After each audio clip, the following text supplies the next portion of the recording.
दोस्तों, आज मैं आपके लिए एक इंडोनेशियन हॉरर मूवी लाया हूँ जिसका नाम है may the devil take you. ये मूवी 2018 में रिलीज की गई थी। फिल्म के स्टार्ट में हम एक आदमी लिस्माना को अपने पुराने घर में बैठा हुआ देखते हैं। वो अपनी फैमिली फोटो को देख रहा था, तभी दरवाजा नॉक होता है और वहाँ पर एक सैटेनिक प्रीस्टेस आती है जिसे लिस्माना ने बुलाया था क्योंकि वो सैटेनिक रिचुअल परफॉर्म करके बहुत ज्यादा दौलत पाना चाहता था। लिस्माना प्रीस्टेस को ऊपर चलने का कहता है, मगर वो खुद ही सेलर में रिचुअल करने का डिसाइड करती है और अंदर जाकर कुछ मंत्र पढ़ते हुए पाउडर से सैटेनिक सिंबल बनाकर उसके गिर्द सर्कल बनाती है और फिर एक गोट का सर लेकर दरमियान में रखती है। उसके बाद वो लिस्माना से पूछती है कि क्या तुम मेरी कही हुई चीजें लाए हो, तो वो उसे कुछ कटे हुए बाल और एक पैसों का बंडल देता है। प्रीस्टेस वो बाल मुंह में रखकर निगल लेती है और फिर अपने कुछ बाल तोड़कर लिस्माना को खिलाती है। उसके बाद वो उन पैसों को जला देती है और चाकू से लिस्माना के हाथ पर कट लगाती है जिससे उसे काफी बुरा लगता है। मगर तभी अचानक से लाइट बंद हो जाती है और वो देखता है कि प्रीस्टेस गोट का सर लेकर हवा में लेविटेट कर रही है। तो वो घुटनों के बल उसके आगे बैठकर रिक्वेस्ट करते हुए कहता है कि मुझे अब तुम पर भरोसा है, मैं तुम्हारा गुलाम हूँ। तभी वहाँ पर बहुत सारे करेंसी नोट्स गिरने लगते हैं और लिस्माना जल्दी से उन्हें बैग में कलेक्ट करता है। उसके बाद प्रीस्टेस वापस जमीन पर आ जाती है और लिस्माना देखता है कि बकरा वहाँ जिंदा हो चुका है। प्रीस्टेस कहती है कि याद रखना, उसने तुम्हारा प्रॉमिस कबूल किया है और अब तुम घर जाओ, वहाँ और दौलत तुम्हारा इंतजार कर रही है। तो लिस्माना पैसे लेकर वहाँ से चला जाता है और सीन कट ऑफ हो जाता है। उसके बाद फिल्म के टाइटल्स में हम कुछ न्यूज कटिंग्स देखते हैं जिनसे हमें पता चलता है कि लिस्माना सडनली बहुत अमीर हो गया था। उसने बहुत ज्यादा प्रॉपर्टीज और बिजनेस खरीद लिए थे। इसी दौरान उसकी वाइफ ने अपनी जान ले ली थी जिससे उसे एक बेटी भी थी, क्योंकि लिस्माना ने अमीर होते साथ ही एक बहुत फेमस एक्ट्रेस लक्ष्मी से दूसरी शादी कर ली थी। लास्ट पेपर कटिंग से पता चलता है कि लिस्माना अब बैंकरप्ट हो चुका है क्योंकि उसका बिजनेस बुरी तरह तबाह हो चुका था। यहाँ हमें उसकी फैमिली की कुछ फोटोज दिखाई जाती हैं जिनमें उनकी आइज को स्क्रैच किया गया था। अगले सीन में हम एक लड़की को बस में देखते हैं जो कि एक आदमी की पॉकेट मारती है। उसके बाद उसे कुछ अजीब सा फील होता है और यहाँ हमें उसके पास एक साया नजर आता है, लेकिन फिर से सब नॉर्मल हो जाता है। ये लड़की लिस्माना की पहली बेटी थी और इसका नाम आफी था। लिस्माना की दूसरी शादी करने की वजह से आफी उससे नाराज रहती थी और फिर अलग हो गई थी। यहाँ पर उसे कोई कॉल आती है और उसके बाद वो हॉस्पिटल जाती है। हॉस्पिटल पहुंचकर भी जब आफी लिफ्ट में जाती है तो हमें उसके पीछे एक स्पिरिट नजर आती है, मगर आफी के देखने पर वहाँ कोई नहीं होता। वो वहाँ पर लिस्माना को देखने आई थी जो कि अपने डेथ बेड पर था। उसे कोई मिस्टीरियस सी बीमारी हो गई थी जिसकी वजह से वो कोमा में था। यहाँ आफी के स्टेप सिबलिंग्स रूबिन, माया और रूबिन की गर्लफ्रेंड लिली भी उससे मिलते हैं। नर्स उन्हें बताती है कि लिस्माना के सब ऑर्गन्स फेल हो चुके हैं और उसे कोई स्किन डिजीज भी है। लिस्माना की हालत काफी खराब थी जिसे देखकर वो लोग बहुत डिस्टर्ब होते हैं। आफी ने तकरीबन 10 साल से अपने डैड को नहीं देखा था। माया उसे बताती है कि पिछले 1 साल से तुम्हारे डैड दोबारा से अपने पुराने बंगलों को बार बार विजिट करने लगे थे और काफी अकेले भी रहते थे। तभी लिली को वॉमिट आने लगती है और माया उसे और रूबिन को बाहर भेज देती है। फिर वो आफी को बताती है कि मेरी मॉम उस पुराने बंगलों में से कुछ बचे हुए एसेट्स निकालना चाहती हैं, लेकिन उसकी ऑनरशिप तुम्हारे नाम पर है। तो आफी उन्हें ऐसा करने की इजाजत दे देती है, जिस पर माया खुश होते हुए अपनी मॉम को कॉल करने के लिए बाहर जाती है। यहाँ पर आफी लिस्माना से बात करते हुए कहती है कि आपने अमीर होने के बाद दूसरी शादी करके मुझे और मेरी मॉम को अकेला छोड़ दिया था, इसलिए मैं आपसे नफरत करती थी, लेकिन अब आपको इस हालत में देखकर नफरत करने के लिए कुछ बचा ही नहीं। तभी अचानक से लाइट बंद हो जाती है और लिस्माना जोर से आफी का हाथ पकड़ लेता है। उसे वहाँ पर उसी औरत का भूत अपनी तरफ बढ़ता हुआ नजर आता है और फिर गायब हो जाता है, लेकिन तभी उसे लिस्माना की जगह वही भूत दिखाई देता है जो कि उस पर अटैक कर देता है। अचानक से लाइट आती है और भूत गायब हो जाता है, लेकिन तभी लिस्माना को होश आता है और वो उठकर जोर से आफी को पकड़ लेता है, जिससे वो बुरी तरह डर जाती है और खुद को छुड़वाने लगती है। बाकी सब शोर सुनकर अंदर आ जाते हैं। लिस्माना बारी बारी सबको पकड़ता है और कहता है कि मुझे जाने दो। फिर वो लिली के फेस पर ब्लड की वॉमिट करके बेहोश हो जाता है। ये सब देखकर वो लोग काफी डर चुके थे। उसके बाद माया की मॉम वहाँ आकर आफी को तसल्ली देती है। अगले सीन में आफी अपने घर पर होती है और उसे एक पुराना सपना आता है जब उसकी मॉम ने खिड़की से कूदकर अपनी जान दे दी थी। डर से उसकी आंख खुल जाती है। फिर वो अपनी और मॉम की पुरानी फोटो देखती है। उस फ्रेम के पीछे हम एक की भी देखते हैं जिसे लेकर आफी अगले दिन अपने पुराने बंगलो जाती है। वहाँ घर में इधर उधर फिरते हुए वो अपनी मॉम को इमेजिन करती है और अपने पुराने दिनों को याद करती है। यहाँ हम फायर किट में कुछ वुडो डॉल्स देखते हैं जो कि जली हुई थीं।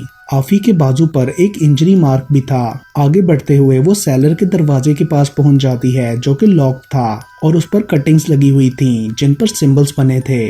उसके बाद आफी अपने बचपन वाले बेडरूम में जाती है तो उसे दरवाजे के पास कोई नजर आता है जो उसके देखने पर नीचे भाग जाता है। आफी भी उसके पीछे जाती है और देखती है कि उसकी स्टेप मॉम और सिबलिंग्स वहां आ चुके हैं। आफी छुपकर उनकी बातें सुनने लगती है। आफी को रूम में नजर आने वाली उसकी बहन नारा थी जो कि छुप गई थी। रोबिन उसे ढूंढने लगता है। लक्ष्मी माया से कहती है कि इस घर से एसेट्स निकाल कर हम इसे बेच देंगे, जिस पर रोबिन बोलता है कि इस खटारा घर को कौन खरीदेगा और वैसे भी आपको आफी से पूछना पड़ेगा। तभी आफी उनके सामने आ जाती है। अगले सीन में वो सब डाइनिंग टेबल पर बैठे बातें कर रहे थे। लक्ष्मी आफी से पूछती है कि तुम यहाँ क्यों आई हो और उसके बाद वो उसे एक्सप्लेन करने की कोशिश करती है कि तुम्हारे डैड के इलाज के लिए हमें ये घर बेचना होगा, जिस पर आफी उसे लालची कहती है और बोलती है कि मेरी मोम डैड के साथ सिंसियर थी लेकिन उसे तुम्हारी वजह से धोखा मिला। ये सुनकर लक्ष्मी उसे थप्पड़ मार देती है और वो गुस्से से ऊपर रूम में चली जाती है। रूबिन भी मॉम से कहता है कि आपको ऐसा नहीं करना चाहिए था। लक्ष्मी उन लोगों को कोई डॉक्यूमेंट्स ढूंढने के लिए कहती है। उसके बाद रूबिन आफी के पास खाना लेकर जाता है और अपनी फैमिली की तरफ से सॉरी बोलता है। वो कहता है कि पैसों की प्रॉब्लम की वजह से माया भी ऐसी हो गई है, वरना वो बिल्कुल ऐसी नहीं है और चाहती है कि हम सब साथ रहें। आफी रूबिन का अच्छा नेचर देखकर मान जाती है और फिर वो दोनों नीचे जाते हैं जहां लक्ष्मी डॉक्यूमेंट ढूंढ रही होती है और माया रूबिन को टूल बॉक्स देकर सेलर का लॉक खोलने के लिए कहती है। दूसरी तरफ आफी भी कोई की ढूंढकर उससे एक लॉक दरवाजा खोलती है जहां पर बहुत सारा ब्लैक मैजिक का सामान रखा हुआ था। वहां उसे अपनी एक फोटो भी मिलती है।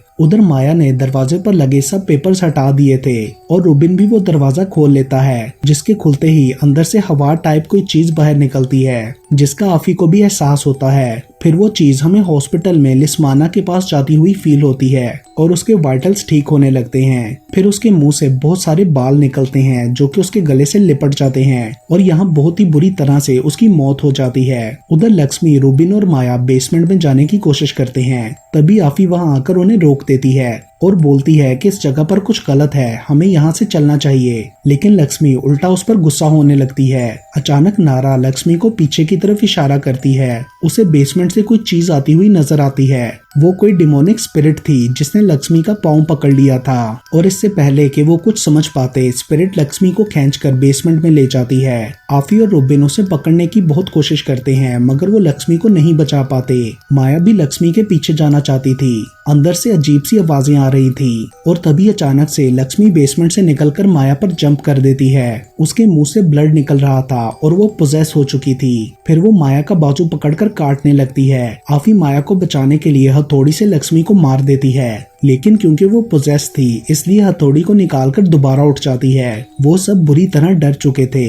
वो डीमन उनसे कहता है कि Fortune shall be paid with souls, यानी तुम्हें अपनी किस्मत सॉल के साथ पे करनी पड़ेगी। उसके बाद लक्ष्मी घर में तोड़फोड़ करते हुए विंडो का शीशा तोड़कर बाहर भाग जाती है। बाहर बहुत तेज तूफानी बारिश हो रही थी। रूबिन बेसमेंट के दरवाजे को बंद कर देता है और आफी माया के बाजू पर बैंडेज करती है। तभी वो नारा के हाथ में एक वुडो डॉल नोटिस करती है जो उसे बाहर से मिली थी। देन रूबिन आफी को बुलाकर बाहर गाड़ी के पास ले जाता है और वो देखते हैं कि पोजेस लक्ष्मी ने गाड़ी को खराब कर दिया है ताकि वो लोग वहां से जा ना सकें। उसके बाद आफी उसे अपना फोन देकर नारा के पास वहीं रुकने का कहती है और वो खुद माया को लेकर पास के विलेज जाने के लिए निकलती है ताकि उसके जख्म का प्रॉपर ट्रीटमेंट हो सके और उन्हें पुलिस की मदद भी मिल जाए। रास्ते में माया उसे कहती है कि लक्ष्मी कभी भी एक अच्छी माँ नहीं थी और अब तो वो पोजेस भी हो गई है। हमारी लाइफ बहुत मुश्किल हो चुकी थी। आगे उन्हें लक्ष्मी बैठी हुई नजर आती है जो कि किसी जानवर को खा रही थी। वो दोनों उससे छुप जाती हैं और फिर आफी हथौड़ी लेकर उसे मारने के लिए जाती है। पीछे माया को आफी के बैग में से एक फाइल मिलती है जिसमें लिस्माना की वो न्यूज कटिंग्स लगी हुई थी जो हमने स्टार्ट में देखी थी। ये सब देखकर माया को लगता है कि आफी ने ये सब प्लान किया है क्योंकि वो सालों से उनकी जासूसी कर रही थी। जिसके बाद माया आफी से सबके बारे में पूछती है और उसके काफी समझाने के बाद भी उसका यकीन नहीं करती और दूर भाग जाती है। आफी उसको काफी ढूंढती है मगर वो गायब हो चुकी थी। दूसरी तरफ रूबिन लिली को कॉल करता है मगर इससे पहले कि वो उसे अपनी प्रॉब्लम बताता वो लड़ने लगती है और फिर जब रूबिन अपनी लोकेशन सेंड करने लगता है तो फोन बंद हो जाता है। रूबिन नोटिस करता है कि नारा की फिंगर्स रेड हो चुकी हैं। तभी आफी घर में एंटर होती है और रूबिन को माया का बताती है। वो भी डायरी देखकर आफी से कहता है कि तुमने ये सब क्यों किया। तो आफी उसे अपनी कंडीशन बताकर समझाती है कि कैसे वो अकेले रहते हुए सब बर्दाश्त करती थी और उसे यकीन दिलाती है कि इस वक्त वो उन लोगों के साथ सिंसियर है, जिस पर रूबिन उसकी बात मान जाता है। उसके बाद आफी उसे उस रूम में लेकर जाती है जहां उसने कुछ चीजें देखी थी। वहां उन्हें एक डायरी मिलती है जिसमें आफी की मॉम की फोटो पेस्ट की हुई थी और कुछ पेजेस के बाद उस लेडी का इमेज भी बना हुआ था जिसके घोस्ट को आफी ने हॉस्पिटल में देखा था। आगे कुछ पेजेस पर वो सिंबल्स बने थे जैसे बेसमेंट के दरवाजे पर लगे हुए थे। इससे आफी कंक्लूड करती है कि लिस्माना ने बेसमेंट में किसी चीज को बंद कर रखा था। तभी हम उस दरवाजे का लॉक दोबारा खुलता हुआ देखते हैं। उन्हें एक और बुक भी मिलती है जिसमें ब्लैक मैजिक से रिलेटेड बातें लिखी थी। उन्हें ये भी पता चलता है कि वो लेडी डीमन की फॉलोअर थी जिस वजह से उसके पास कुछ सुपरनेचुरल पावर्स थी। वो लोग सोचते हैं कि लिस्माना आखिर इस सब में क्यों पड़ा, जिसके बाद उन्हें समझ आता है कि लिस्माना के पास अचानक से इतनी दौलत ब्लैक मैजिक की वजह से आई थी और फिर बैंकरप्ट होने के बाद वो दोबारा यहाँ आने लगा होगा। तो रूबिन कहता है कि उसका हम दोनों की मॉम से क्या ताल्लुक। अचानक से आफी को चक्कर आने लगते हैं। दूसरी तरफ माया जंगल में फिर रही होती है क्योंकि वो रास्ता भूल चुकी थी। अचानक उसे लक्ष्मी सामने नजर आती है जो उस पर अटैक कर देती है, मगर माया खुद को बचाते हुए उसे मार डालती है और फिर बुरी तरह रोने लगती है। लक्ष्मी के मरने के बाद डिमोनिक स्पिरिट दोबारा उस घर में जाकर नारा के पास पहुंच जाती है जो कि सो रही थी और क्लोजेट में घुसकर नारा को आवाजें देने लगती है। तभी नारा की आवाज खुलती है और वो चेक करने क्लोजेट के पास जाती है मगर वहाँ कोई भी नहीं था। वो वापस बेड पर चली जाती है और अचानक से बेड जोर जोर से हिलने लगता है क्योंकि स्पिरिट बेड के नीचे थी। नारा जोर से चीखते हुए कहती है कि तुम मेरी मॉम नहीं हो, जिसके बाद बेड हिलना बंद हो जाता है और स्पिरिट ऊपर आ जाती है। नारा डरकर चीख मारती है। आवाज सुनकर आफी और रूबिन रूम में आते हैं और नारा को बचाने की कोशिश करते हैं जिसे वो स्पिरिट बेड के नीचे लेकर जा रही थी और फिर वो आफी का हाथ जोर से पकड़ लेती है। रूबिन बेड को खींच लेता है और स्पिरिट गायब हो जाती है। तभी आफी बेहोश हो जाती है और उसे उस दिन का ख्वाब आता है जब उसकी मॉम की डेथ हुई थी, जहां हम देखते हैं कि उसकी मॉम को किसी फोर्स ने बालकनी से नीचे फेंका था। जब आफी उन्हें बचाने गई थी तो वही स्पिरिट उसकी मॉम को नीचे की तरफ खींच रही थी। आफी अपना हाथ देकर उन्हें ऊपर लाने की कोशिश करती है मगर बचा नहीं पाती। आफी के बाजू पर वो निशान भी उसी दिन मॉम को बचाते हुए लगे थे।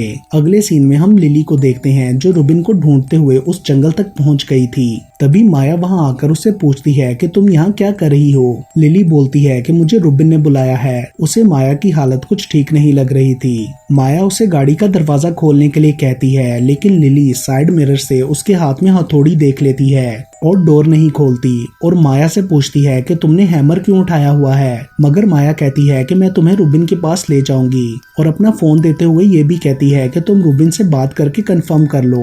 लिली फोन उठाकर देखती है तो वो टूटा हुआ था। तभी माया शीशा तोड़कर लिली पर अटैक करके उसे मार देती है। उसके बाद वो घर जाती है जहां रूबिन आफी और नारा को संभाल रहा था क्योंकि वो दोनों बेहोश थी। माया स्पिरिट के कंट्रोल में लग रही थी। अचानक से वो नॉर्मल होती है और उसे डरावनी आवाजें आने लगती हैं। यहाँ हम डेविल को भी देखते हैं। अचानक माया को बेसमेंट के दरवाजे के पीछे वही स्पिरिट नजर आती है और वो दोबारा उसके कंट्रोल में आकर वहाँ चली जाती है। उधर हमें वही सर्कल नजर आता है जो रिचुअल के लिए बनाया गया था, जिसमें वो वुडो डॉल्स रखी गई थी और वो उनके सब फैमिली मेंबर्स के लिए बनाई गई लगती थी। उसके बाद माया को उसी स्पिरिट की आवाज आती है जो कहती है कि मैं तुम्हारी मॉम हूँ, जिसके बाद माया रोते हुए उससे माफी मांगने लगती है। लेकिन अचानक से स्पिरिट की असल आवाज आती है और माया चीखते हुए कहने लगती है कि मॉम ये सब इसका फॉल्ट है, ये स्पिरिट हमारी फैमिली को यूज कर रही है। तभी स्पिरिट माया को अपनी फॉलोअर बनने के लिए कहती है और वो उसकी बात मान जाती है। दूसरी तरफ पियानो की आवाज से आफी को होश आ जाता है और वो जाकर देखती है कि उसकी मॉम पियानो बजा रही हैं, लेकिन तभी उसे एहसास हो जाता है कि ये उसकी मॉम नहीं है। स्पिरिट उसकी मॉम की शक्ल में उसे हॉन्ट कर रही थी।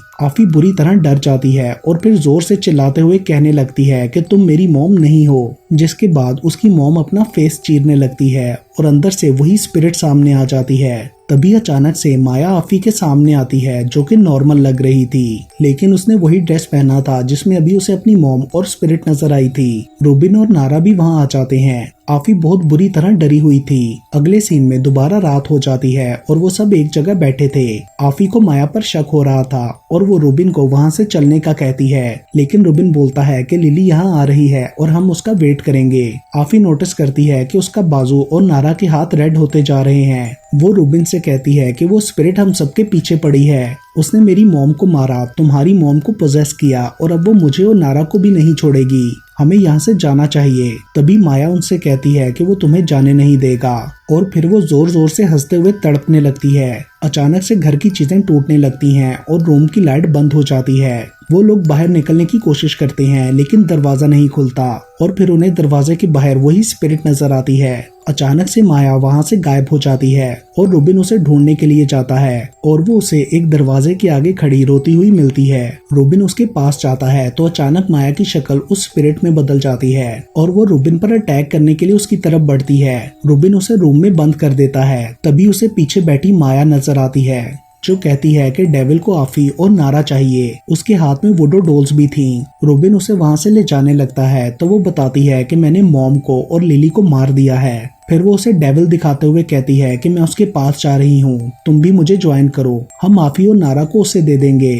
तो रूबिन उसे मना करता है और उसे होश में लाने के लिए थप्पड़ मारता है, जिसके बाद माया गुस्से से रूबिन की वुडो डॉल को तोड़ते हुए उसे भी मार देती है। रूबिन मरने से पहले आफी और नारा को वहां से जाने के लिए कहता है। वो उसे मरता देखकर बुरी तरह डर जाती हैं। उसके बाद माया नारा की डॉल के थ्रू उसे बेसमेंट में बंद कर देती है। फिर वो आफी की डॉल को हवा में ऊपर नीचे करती है तो उसके साथ भी सेम वैसा होता है और वो नीचे गिरकर बेहोश हो जाती है। जब आफी को होश आता है तो वो खुद को बेसमेंट में पाती है, जहां उसे विजन आता है कि लिस्माना और प्रीस्टेस रिचुअल परफॉर्म कर रहे हैं। प्रीस्टेस लिस्माना से पूछती है कि क्या तुम वो चीज लाए हो, जिस पर वो बोलता है कि मैं ऐसा नहीं कर सकता, आफी मेरी बेटी है। एक्चुअली प्रीस्टेस ने आफी के बाल मंगवाए थे, लेकिन लिस्माना किसी और के बाल दे देता है, जिनको सूंघते ही प्रीस्टेस उसके धोखे को समझ जाती है और उस पर गुस्सा करती है, मगर वो उसे चाकू से स्टैब कर देता है। यहाँ हमें ये भी पता चलता है कि पहली दफा जो बाल लिस्माना ने उसे दिए थे वो आफी की मॉम के थे, इसलिए उसकी डेथ हो गई थी, यानी लिस्माना ने उसका सेक्रीफाइस दिया था, लेकिन अब की बार वो अपनी बेटी का सेक्रीफाइस नहीं दे सका था। प्रीस्टेस मरते हुए लिस्माना के बाल तोड़कर खा लेती है और उससे कहती है कि एक दिन तुम अपना सब कुछ खो दोगे, जिसमें तुम्हारी जान भी होगी। तभी लिस्माना उसे शॉवल से मारकर वहीं दफना देता है और अब इसी वजह से उस प्रीस्टेस की स्पिरिट उनके पीछे पड़ी थी, जिसे रूबिन ने बेसमेंट का लॉक खोलकर फ्री कर दिया था। विजन खत्म होते ही माया आफी की डॉल लेकर वहां आ जाती है और आफी को टॉर्चर करती है। अचानक आफी माया के गले में लटकी एक डॉल को नोटिस करती है और वो समझ जाती है कि ये माया की है, तो आफी जोर से हंसने लगती है, जिस पर माया उसके पास आकर पूछती है कि तुम क्यों हंस रही हो। तभी आफी चुपके से माया की डॉल ले लेती है और फिर उसे आग में फेंक देती है, जिससे माया भी जलते हुए मर जाती है। उसके बाद आफी नारा को लेकर वहां से भागने की कोशिश करती है, मगर वो स्पिरिट सामने आकर दरवाजा लॉक कर देती है। तो आफी समझ जाती है कि उसे प्रीस्टेस की बॉडी के अंदर से लिस्माना के बाल निकालने होंगे और वो शॉवल से जमीन खोदकर उसकी डेड बॉडी निकाल लेती है। पहले वो उसके मुंह में हाथ डालती है, मगर वहाँ कुछ भी नहीं होता। उसके बाद वो लाश का पेट फाड़ती है तो वहाँ बाल मिलते हैं। आफी उन बालों को आग में फेंक देती है, जिससे वो कर्ज खत्म होने लगता है, मगर तभी वो स्पिरिट जाते जाते आफी को भी कब्र में गिरा देती है, जहाँ बालों की रस्सी उसे जकड़ लेती है। आफी चाकू से उन्हें काटकर खुद को छुड़वा लेती है, मगर अब वो कब्र से बाहर नहीं जा पा रही थी। कब्र में पानी भर रहा था और आफी बेहोश होती जा रही थी। अचानक उसे अपनी मॉम की स्पिरिट नजर आती है, जो अपना हाथ देकर आफी को ऊपर खींच लेती है। बाहर निकलकर उसे पता चलता है कि वो हाथ नारा का था, जिसने उसे बचा लिया था। उसके बाद दोनों उस घर से बाहर निकल जाती हैं और इसके साथ ही ये मूवी यहीं पर खत्म हो जाती है। दोस्तों, आने वाले दिनों में मैं बहुत सारी इंटरेस्टिंग हॉरर मूवीज एक्सप्लेन करने वाला हूँ, तो अगर आपने अभी तक मेरा चैनल सब्सक्राइब नहीं किया तो अभी सब्सक्राइब करें and stay tuned to movies explain Hindi Urdu.